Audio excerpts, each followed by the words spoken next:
Hello दोस्तों, नमस्कार। मैं हूं अंकित कुमार। आज मैं आप सबको सॉइल मैकेनिक्स के बेसिक के बारे में बताऊंगा। ये हमारी यूट्यूब पे पहली क्लास है। आज हम आप सबको सिर्फ और सिर्फ सॉइल मैकेनिक्स की थोड़ा सा इंट्रोडक्शन देंगे बेसिकली। और जैसा कि सॉइल को स्टार्ट करेंगे हम अपने अगले वीडियो से। ठीक है, तो जैसा कि मैंने देखा आपके सामने ये मेरा प्रॉपर नोट्स है। और नोट्स का ये जो है पहला इंट्रोडक्शन फेस है थोड़ा सा बेसिकली। तो हम आप सबको इस नोट्स के माध्यम से थोड़ा सा पढ़ाना चाहेंगे। और जैसा कि सर हम स्टूडेंट हम भी हैं, तो उसमें क्या है कि जैसे थोड़ी बहुत गलतियाँ अगर हो भी जाती हैं, क्योंकि एडिट करने का हमारे पास टाइम नहीं रहता है, तो बेसिकली आप सबके लिए थोड़ा सा हेल्पफुल के लिए मैंने ये वीडियो स्टार्ट किया है।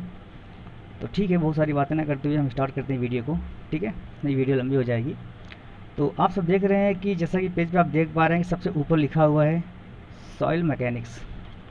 तो सॉइल मैकेनिक्स के जनक के रूप में जब हम लोग बोलते हैं, नहीं father of the soil mechanics, तो father of the soil mechanics को जिसको हम लोग कहते हैं कार्ल टजागी सर को, इन्होंने जो है सॉइल मैकेनिक्स के बारे में बेसिकली बताया है। तो देख पा रहे हैं सॉइल जो मिट्टी होती है हमारी दो तरह की होती है, एक एग्रीकल्चरल होती है, एक सिविल इंजीनियरिंग। तो एग्रीकल्चरल जो है नॉर्मली सॉइल होती है, लेकिन सिविल इंजीनियरिंग में सॉइल का बहुत ज़्यादा महत्व है। तो जिसके जो फादर ऑफ सॉइल मैकेनिक्स को हम कार्ल टजागी सर कहते हैं, तो उन्होंने कहा सॉइल मैकेनिक्स ने, उन्होंने कहा कि जो सॉइल होता है वो दो तरह की होती है। तो उसमें क्या होता है सॉइल मैकेनिक्स आप देख पा रहे हैं, एक होता है सॉलिड मैकेनिक्स, ठीक है, लॉ ऑफ मैकेनिक्स कहते हैं, एक लॉ ऑफ हाइड्रोलिक्स होता है। तो लॉ ऑफ मैकेनिक्स आप देख पा रहे हैं कि लॉ ऑफ मैकेनिक्स में ये है, और law of hydraulic, law of mechanics और लॉ ऑफ हाइड्रोलिक को जो है इंजीनियरिंग प्रॉपर्टीज कहते हैं। लॉ ऑफ मैकेनिक्स में हम सॉइल के बारे में बात करते हैं, ठीक है, और लॉ ऑफ हाइड्रोलिक में हम वाटर के बारे में बात करते हैं, जिसको हम इंजीनियरिंग प्रॉपर्टीज कहते हैं, दोनों को मिला के। तो कार्ल टजागी सर ने हम लोग को बताया है कि जैसे कि आप देख पा रहे हैं कि उन्होंने दो लॉ दिया, एक सॉलिड के लिए एक वाटर के लिए, है ना। तो सॉलिड और वाटर के लिए जैसा कि आप देख पा रहे हैं कि ये फिगर हुआ है, ये हमारी सॉइल है। जो सॉइल आप देख रहे हैं, ये फिगर आप देखिए ज़रा, इस सॉइल इसमें क्या क्या आ गया है, ये जो सॉइल है हमारी, इसमें कई लेयर में जो है कि सॉइल रहते हैं। जैसे हम उसका एक्सकवेशन करेंगे तो आप देखेंगे सबसे ऊपर क्या होता है, घास फूस होती हैं, फिर क्या होता है कुछ लेयर होती हैं, फिर कोई इस लेयर होती हैं। तो स्टेटा जो है ना, तो कई सारे स्टेटा होते हैं। तो आप देखेंगे जब सॉइल की खुदाई करेंगे, एक्सकवेशन करेंगे, तो लास्ट में एक ऐसा विषय आता है जब आपको थोड़ी सी मॉइस्चराइजेशन या वाटर की मात्रा भी दिखाई देती है। तो मेरा सॉइल हो गया। जो सॉइल जो हमारा सॉइल में वाइड्स नहीं होता है, तो ग्रेविटी के माध्यम से एक दूसरे का फिगर में आप इसमें देख पा रहे हैं, फिगर नंबर 2 में, इसमें क्या होता है कि ग्रेविटी के माध्यम से जो है नीचे की ओर दबना चाहता है ना। तो आप इसको फिगर में देखिए, जैसा कि दिखाया गया है कि जब हम सॉइल को एक्सकवेशन करेंगे, देखिए ये मेरा ग्राउंड लेवल है, ग्राउंड लेवल से जो सॉइल को मैंने एक्सकवेशन करके निकाला है, तो जो इसको निकाला है, तो आप देखिए डेंस सॉइल, जब ये मेरा जो थे जो जिसमें पोर्स थे, तो ये क्या हुआ, थोड़ा सा दूर दूर थे, है ना। जब इसमें से पोर्स निकल आए हैं, जैसे कि पोर्स को जैसे आप देखते हैं कि उसमें वाटर भी हो सकता है, एयर भी हो सकता है, तो उसमें जब वाटर और एयर को निकाल लेंगे तो हमारा डेंस सॉइल हो जाता है।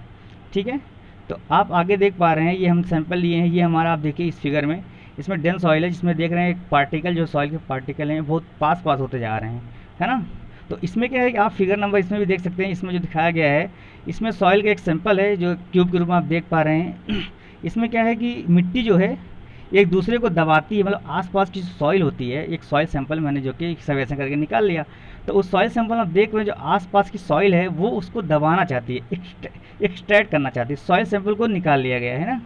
तो ये हमारा हो गया। उसके आगे हम आप देख पा रहे हैं, थोड़ा नीचे आएंगे लाइन में, फिर आप यहाँ पे देखिए इस फिगर को देखिए, इसमें क्या दिखाया गया है, इसमें देख पा रहे हैं आप, इसमें वाइट से तो वाइट से क्या हुआ है, जो उसमें वाइट जो वाटर होते हैं, पानी निकल सकता है। तो जिससे इसमें बेसिकली जो है कि एक बारे में बताया गया है कि सॉइल जो से हमारी होती है, जिस सॉइल से पानी अगर निकल सकता है, प्रॉपर्टीज़ होती है, अगर सॉइल से पानी निकल सकता है तो उस केस को, उस जो है उसकी प्रॉपर्टीज़ को हम परमेबिलिटी कहते हैं। लेकिन अगर पानी किसी सॉइल से निकल रहा है, उस प्रॉपर्टी को हम सीपेज कहते हैं। फिर से मैं एक बार रिपीट करना चाहूँगा, आप इस फिगर में देखिए ज़रा, सॉइल जो है, सॉइल से जो है पानी निकल रहा है, इसमें वाइट्स भरे हुए हैं, अगर किसी सॉइल से पानी निकल सकता है तो उस प्रॉपर्टी को सॉइल की परमेबिलिटी कहते हैं। लेकिन अगर किसी सॉइल से पानी निकल रहा है तो उस प्रॉपर्टी को हम सीपेज कहते हैं। आप लोग समझ पा रहे होंगे ना।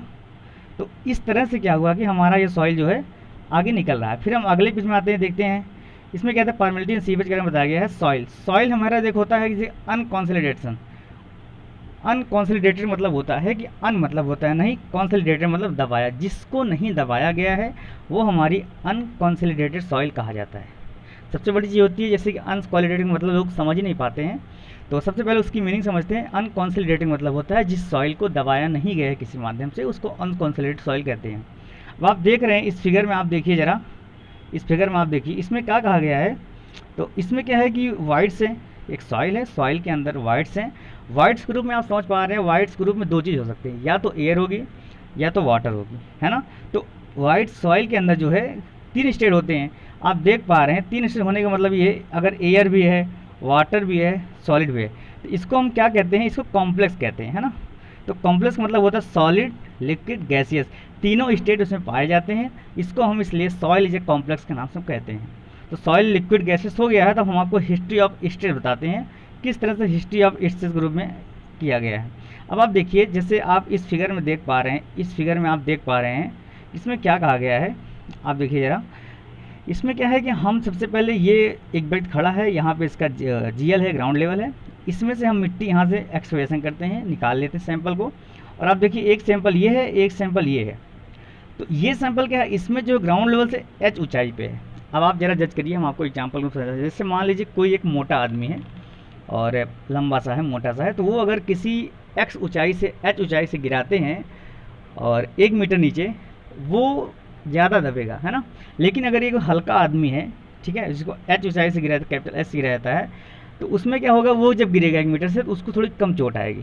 तो उसी तरह इसमें भी दिखाया गया है कि सॉइल सैंपल जो हमारा होता है, आप देखिए फिगर में इसमें दिखाया गया है। ये देखिए इसमें क्या है, लूज सॉइल सैंपल दिखाता है। एक होता है कि लूज सॉइल कम दबा है, और एक सैंपल जो दिखाया गया ज़्यादा दबा है, जिसको बोलते हैं कि जो उसको लूज सॉइल बोलते हैं। एक होता है मोर डेंस, है ना। ठीक है, अब हम आगे चलते हैं, अगले फिगर में देखते हैं। अब ये हमारा आपका थोड़ा बेसिकली हो गया, लेकिन हम आपको अब यहाँ से समझाना चाहेंगे।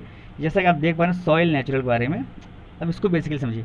अब आप देखिए ज़रा, यहाँ पे क्या दिया गया है, ये हमारा एक रॉक, मतलब कि आप चट्टान कह सकते हैं या फिर हिल कह सकते हैं। तो इसमें क्या है कि आप देखते हैं कि जो लावा होता है, लावा जब समुद्र से निकलता है तो किसी जगह पे गिरता है जाके, तो मैग्मा ग्रुप में स्टेबल होता है।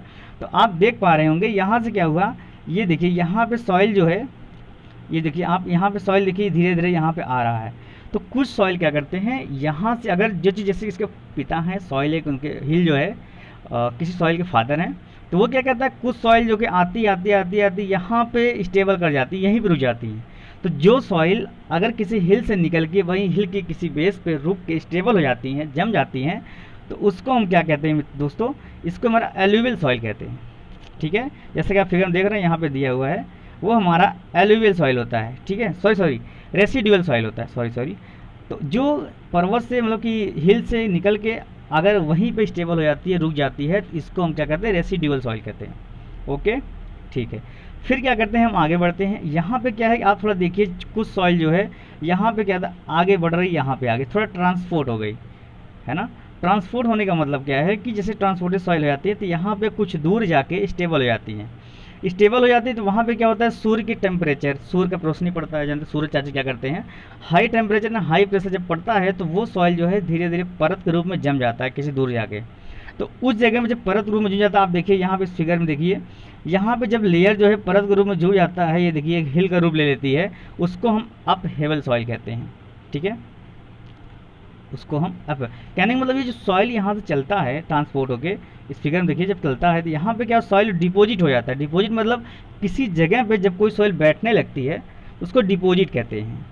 इसी प्रोसेस को भी लिथिफिकेशन भी कहते हैं, जैसा कि आप देख पा रहे हैं। अब हमको बताते हैं, ये जो हिल है हमारा, हिल पे क्या होता है कि यहाँ पे जो है फ्रीजिंग एंड थॉइंग भी होती है। कहने का मतलब ये कोई चीज़ जम जाता है, कोई चीज़ पिघल जाता है। जैसे कि आप देख पा रहे हैं ग्लेशियर जहाँ बर्फ बहुत ज़्यादा होता है, तो ठंडी के दिनों में जो है जम जाता है, लेकिन गर्मी के दिनों में पिघल जाता है।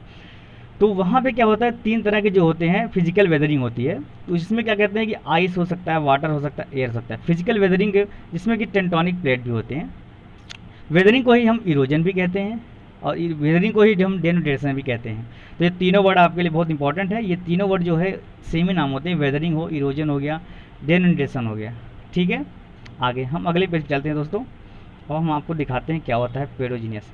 अब देखिए यहाँ पे क्या कहा गया है, पेडोजेनेसिस एक प्रोसेस होता है, एक वर्ड होता है पेडोजेनेसिस। पेडोजेनेसिस मतलब होता है process of soil formation by hill and mountain और रॉक। कहने का मतलब ये है, जब किसी सॉइल का फॉर्मेशन जो है किसी हिल से वेदरिंग करके, वो क्षरण करके, किसी तरह से हवा के माध्यम से, पानी के माध्यम से, या किसी माउंटेन या किसी रॉक या चट्टान के माध्यम से अगर कोई सॉइल निर्माण होता है तो इसको पेडोजेनेसिस कहते हैं। ठीक है, ओके दोस्तों। अब अगला वर्ड देखिए, यहाँ पे क्या है, लिथिफिकेशन। लिथिफिकेशन का मतलब है process of rock and hill formation by soil. कहने का मतलब प्रोसेस ऑफ रॉक, किसी रॉक या पहाड़ी के फॉर्मेशन से सॉइल बनता है, उसको हम लिथिफिकेशन कहते हैं। ओके दोस्तों, फिर हम आपको आगे बताते हैं। देखिए अगली फिगर में चलते हैं। अब आप देखिए यहाँ पे कॉन्सेप्ट क्या कहा गया है, ये फिगर को आप देखिए। कहने का मतलब ये सबसे पहले मैग्मा, ये देखिए मैग्मा एंड लावा। ठीक है, मैग्मा एंड लावा जब निकलता है तो उसमें क्या होता है, कुछ दूर जाके फिजिकल वेदरिंग होती है, जिसको हम बोलते हैं डेनुडेशन। फिजिकल वेदरिंग देखिए यहाँ पर बेसिकली ध्यान से देखिए, यहाँ पर लिखा हुआ है कि फिजिकल वेदरिंग जो होता है वो 3 तरह के होते हैं। फिजिकल वेदरिंग हो सकता है, केमिकल वेदरिंग हो सकता है, बायोलॉजिकल वेदरिंग होता है। ठीक है, यहाँ से जब कुछ दूर ट्रांसपोर्ट होकर यहाँ पे सेडिमेंट हो जाते हैं। सेडिमेंट होने का मतलब किसी जगह ठहर जाते हैं, रुक जाते हैं। ये देखिए सेडिमेंट हो गए, जब किसी ठहर गए तो क्या होता है कि ट्रांसपोर्ट होकर जगह ठहरेंगे, है ना, टूट जाते हैं। इसको सेडिमेंट मतलब टूटना होता है। जब वहाँ से टूटे, वेदरिंग के कारण टूट गए, टूटने के बाद कुछ दूर जाके ट्रांसपोर्ट होके वो जो है डिपॉजिट हो जाते हैं। डिपॉजिट मतलब कहीं सेटल हो जाते हैं। जब वहाँ पे डिपॉजिट हो जाते हैं, डिपॉजिट में कहीं 1 layer, 2 layer, 3 layer, 4 layer, layer के रूप में क्या होते हैं, स्टेबल हो जाते हैं, जगह स्थिर हो जाते हैं। तो जब स्थिर हो जाते हैं तो वहाँ पे भी एक रॉक या चट्टान या पर्वत का रूप ले लेता है, जिसको हम अप हेवल कहते हैं। तो फिर अप हेवल क्या होता है, फिर से जाके आपके यहाँ पे वेदरिंग होगा, जैसे एयर के माध्यम से, वाटर के माध्यम से, है ना। तो फिर से एक चट्टान का रूप ले लेगा। तो धीरे धीरे ये क्रिया जो है, साइकिल जो है चलती रहती है। ठीक है, जिसको हम क्या कहते हैं, पेडोजेनेसिस कहते हैं। अब आप देखिए थोड़ा आगे मैं आपको लाइन दिखा देता हूँ। 2 शब्द है, तुमको आपको इंपॉर्टेंट बता देते हैं, एक ये है, एक ये है। देखो इसको ध्यान सुनिए, बहुत इंपॉर्टेंट है ये, जो कि क्वेश्चन यहीं से बनते हैं। जब क्या कहा जाता है, पेडोजेनेसिस का मतलब होता है जब किसी रॉक से सॉइल का निर्माण होता है, किसी रॉक के वेदरिंग से किसी सॉइल का निर्माण होता है, उस प्रोसेस को हम पेडोजेनेसिस कहते हैं। I repeat next time. कहने का मतलब ये है, जब किसी रॉक से, कोई चट्टान है, चट्टान से वेदरिंग के कारण, हवा के कारण, बारिश के कारण, किसी भी कारण से वो बराबर क्षरण होता है, टूटता है, तो उसके कारण जो सॉइल का निर्माण होता है, उसको, उस प्रक्रिया को हम पेडोजेनेसिस कहते हैं। दूसरा है लिथिफिकेशन। लिथिफिकेशन का मतलब ये है सॉइल टू रॉक, यानी किसी सॉइल से रॉक का निर्माण हो जाए, उस क्रिया को हम लिथिफिकेशन कहते हैं। एक बार फिर से हम कहना चाहेंगे, जब किसी सॉइल से रॉक का निर्माण हो जाए, उसे हम लिथिफिकेशन कहते हैं। ठीक है, तो दोस्तों आई थिंक आप सबको समझ में आ गया होगा। आज हम यहीं तक वीडियो को रखते हैं। ठीक है, तो नेक्स्ट वीडियो में हम आपको स्टार्ट करेंगे सॉइल के बारे में। तो ये सिर्फ एक बेसिकली था जो इंट्रोडक्शन के रूप में। आई होप आप सबको पसंद भी आया होगा। तो फिलहाल आप लोग नेक्स्ट वीडियो का वेट करिएगा और ज़्यादा से ज़्यादा इसे शेयर करिएगा, लाइक करिएगा एंड सब्सक्राइब करिएगा। बेल आइकन का आप लोग ऑन कर लीजिएगा, ताकि जिससे कोई वीडियो हम अपलोड करें तो आपको नोटिफिकेशन प्राप्त हो जाए। ठीक है दोस्तों, तो ठीक है, आप लोग भी थोड़ा सपोर्ट करिएगा। हम आपको प्रॉपर नोट्स के साथ हर टॉपिक को, हर लाइन को हम आपको प्रॉपर समझाएंगे, और जितने भी नोट्स में रहेंगे पर्याप्त, आपको इसके बाहर कोई क्वेश्चन नहीं आएंगे। और हम नोट्स के माध्यम से आपको क्वेश्चन प्रैक्टिस भी कराएंगे, जो इंपॉर्टेंट होते हैं, जो नए पैटर्न के बन रहे हैं। ठीक है दोस्तों, तो ठीक है, हम अपनी वीडियो को यहीं पे स्टॉप करते हैं। तो thank you so much everyone. Okay.